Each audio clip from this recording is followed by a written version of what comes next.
मेरे दिव्य गुरुदेव श्री परमहंस योगानंद जी के द्वारा ये टॉपिक, ईश्वर के सानिध्य का अभ्यास करें। आध्यात्मिक उन्नति का ये उपाय है कि ईश्वर की उपस्थिति का निरंतर अभ्यास करना। पर कैसे? परमहंस जी ने शिक्षा दी है। ये प्रवचन श्री दया माता जी के द्वारा परमहंस जी ने शिक्षा दी है। यदि आप ईश्वर को जानना चाहते हैं तो आपको अपने विचारों को इस प्रकार प्रशिक्षित करना चाहिए कि प्रातःकाल उठते ही आपका मन सर्वप्रथम ईश्वर के बारे में सोचे, और जब आप दिन भर में अपने कार्य को करते हैं तो ऐसा सोचें कि परमात्मा ही केवल करता है और आप केवल उनके माध्यम हैं। उनकी सेवा में अपनी बुद्धि, अपनी इच्छा, आनंद और प्रसन्नता का प्रयोग करें। जैसे जैसे दिन ढलने लगे अपने मन को गहनतापूर्वक ईश्वर में स्थित रखें। इन उपायों द्वारा केवल ईश्वर की चेतना के साथ आगे बढ़ते रहें और अपने हृदय में महानतम आनंद के साथ, सर्वाधिक उत्साह के साथ, श्रद्धा और संकल्प के साथ तथा सर्वोपरि उस एकमात्र प्रियतम के चरणों में समर्पित प्रेम के साथ इस चेतना को जीवन के संपूर्ण अनुभव में साथ रखें। अंत में मैं आपके साथ उसे बांटना चाहूँगी जो मैंने प्रिय गुरुदेव परमहंस योगानंद जी के पवित्र सानिध्य में एक नव वर्ष के ध्यान के समय सीखा था। इन सारे वर्षों के दौरान ये शब्द मेरे लिए सहायक सिद्ध हुए हैं। उन्होंने कहा, इसे हमेशा याद रखें, हम ईश्वर की इच्छा के विरुद्ध नहीं जा सकते। इस संसार में हम में से प्रत्येक के अलग अलग कर्तव्य हैं जिससे हम बच नहीं सकते तथा जिससे दूसरा कोई हमारे लिए कर भी नहीं सकता। अपने कर्तव्य को पूरा करते समय हमें यह भावना रखनी चाहिए कि हे प्रभु, एकमात्र आप ही करता है, मुझे अपना माध्यम बनाएं। हे ईश्वर, सिर्फ आप ही करते हैं, मुझे अपना माध्यम बनाएं। जीवन एक क्षण में नष्ट हो जाता है। हम यह सोच भी कैसे सकते हैं कि इस संसार में हम ही सब कुछ कर रहे हैं। भगवत गीता कहती है, अन्य सब धर्मों यानी कर्तव्यों को त्याग दो, केवल मेरा स्मरण रखो। यहाँ पे भगवान समझा रहे हैं कि सब कर्तव्यों से प्रथम मन के अंदर ईश्वर का स्मरण, यादें, उनके विचार। फिर भगवान कहते हैं, मैं तुम्हें सब प्रकार के पापों, जो छोटे कर्तव्यों को छोड़ने के कारण उत्पन्न होते हैं, छोटे कर्तव्य, वो सभी कर्तव्य जो आपको ईश्वर की शांति की तरफ नहीं मोड़ते, उन सब से मुक्त कर दूंगा। संतप्त मत हो, परेशान मत हो।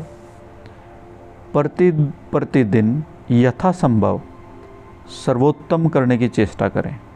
इस जीवन में आपको बस इतना ही याद रखना है कि आपको प्रतिपल, प्रतिदिन यथासंभव अच्छा करने का प्रयास करना है। ईश्वर आपसे प्रयास की निरंतरता चाहते हैं। वे चाहते हैं कि आप हतोत्साहित होकर प्रयास करना छोड़ने दें, मैदान छोड़कर भाग न जाएं। याद रखें कि आपके समस्त कार्यकलापों के समय और आपके समस्त संकटों और परीक्षाओं में स्वयं ईश्वर आपके साथ हैं। जब जब भी समस्याएं हमारे सामने आएं, जब कभी हमें हतोत्साहित करने वाली परिस्थितियां हमारा सामना करें, परिस्थितियों के साथ हमें सामना करना पड़े, तब हमें इस आश्वासन को याद करना चाहिए कि ईश्वर हमारे साथ हैं।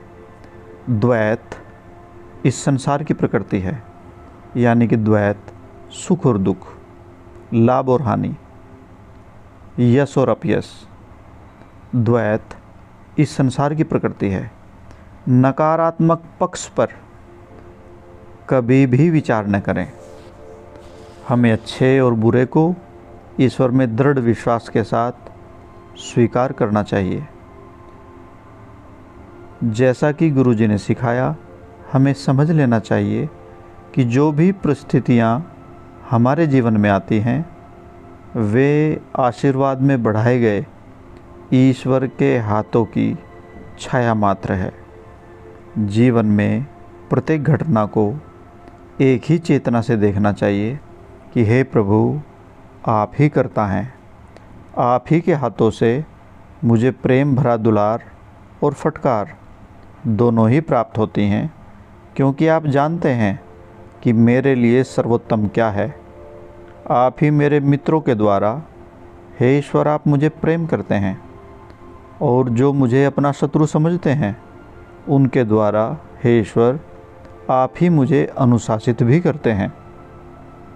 इसी चेतना में आइए, नववर्ष का स्वागत करते हुए जो कुछ भी हमारे सामने आए उसे उत्साह से, बड़ी श्रद्धा से, बड़ी शक्ति से और तत्परता के साथ और सर्वोपरि ईश्वर के प्रेम का अनुभव करने की निरंतर लालसा के साथ आइए हम पूरा करें। प्रभु ने अपने आप को हमसे दूर नहीं किया। हमने ही अपनी चेतना को, सोचने समझने की शक्ति को इस संसार की वस्तुओं के पीछे दौड़ा कर अपनी इंद्रियों और मन आवेगों के अति आसक्त होकर हमने ही अपने आप को ईश्वर से अलग किया है। जैसा कि महापुरुषों ने सिखाया है, अपनी चेतना को स्थिर करना सीखकर ही हम ईश्वर की विद्यमानता को अपने अंतर में, अपने अंदर अनुभव करने में सक्षम हो सकते हैं। काल के प्रारंभ से ही वे हमेशा हमारे साथ हैं। वे अब भी हमारे साथ हैं और वे अनंत तक हमारे साथ रहेंगे। उन्हें ही दृढ़ता से पकड़े रहें जो अपरिवर्तनशील है, जो अनंत है, जो सर्वव्यापी है, जो कृपालु है, जो मार्गदर्शक है, जो सर्वे सर्वा है, जो हमारे हैं दिव्य प्रेमी प्रियतम प्रभु। जय गुरु जी।